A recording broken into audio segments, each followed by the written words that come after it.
My ex-wife was about to remarry. Then she asked, "Do you miss what we had?"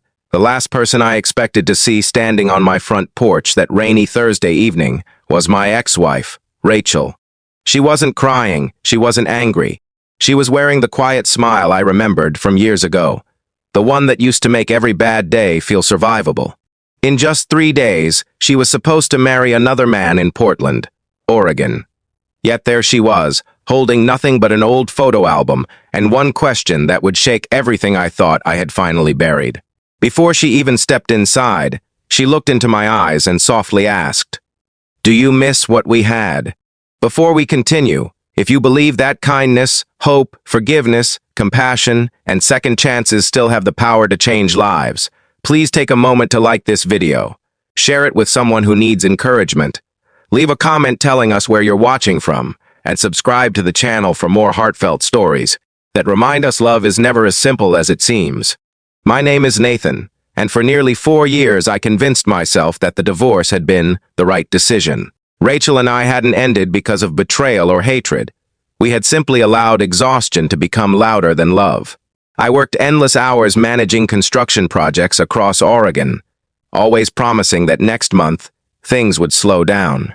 She taught music at an elementary school and spent most evenings alone in the little blue house we had, once dreamed of filling with laughter. We became experts at discussing bills, schedules, and responsibilities while forgetting how to talk about our hearts. Eventually, silence became our most common conversation. When the divorce papers were signed, there were no dramatic courtroom arguments, just two tired people who believed they had already lost each other, long before the judge made it official. Rachel moved across town, and I buried myself even deeper in work, believing success could distract me from loneliness. It never did. Promotions came.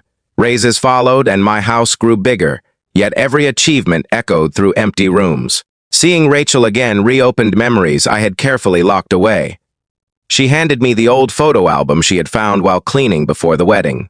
Inside were pictures from our first apartment, camping trips in the Cascade Mountains, Thanksgiving dinners with both our families, and countless ordinary moments that somehow felt extraordinary now. Each page reminded me that happiness had never depended on expensive vacations or perfect circumstances. It had lived inside simple evenings spent cooking together, laughing over burned pancakes, and dreaming about a future we believed would last forever. Rachel admitted she almost threw the album away but couldn't. As she looked through it, she realized she had spent years forgiving me without ever telling me.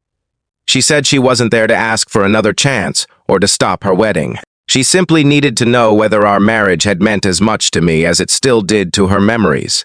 For the first time in years, I answered honestly instead of protecting myself with pride. I admitted that not a single week had passed without wondering whether I could have fought harder for us.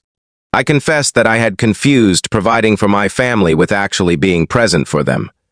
Success had cost me the very relationship I had been working so hard to protect. Rachel listened quietly. There was sadness in her eyes, but also peace. She told me that hearing those words healed something inside her that had remained broken for years. She had spent so long believing she simply wasn't worth choosing over work.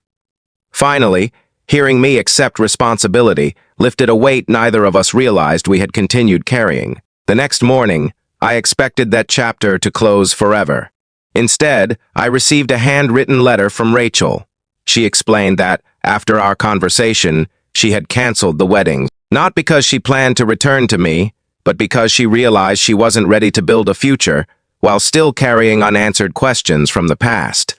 She wanted to enter any marriage with a completely healed heart, and our conversation had shown her she needed more time to rediscover herself first. Months passed without promises or expectations. We met occasionally for coffee, then community volunteer events organized by our church.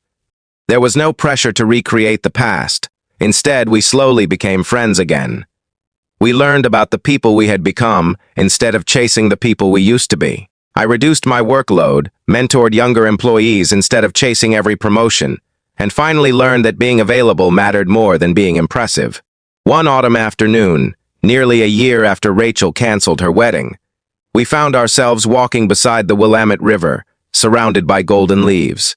There were no dramatic speeches, no grand declarations. Only two people who had finally learned that love survives, not because life is easy, but because both hearts choose humility every single day. This time, our relationship wasn't built on dreams alone. It was built on honesty, patience, forgiveness, and faith. If this story has reminded you of someone you've loved, someone you've forgiven, or someone you wish you had one more conversation with, please take a moment to leave a comment below.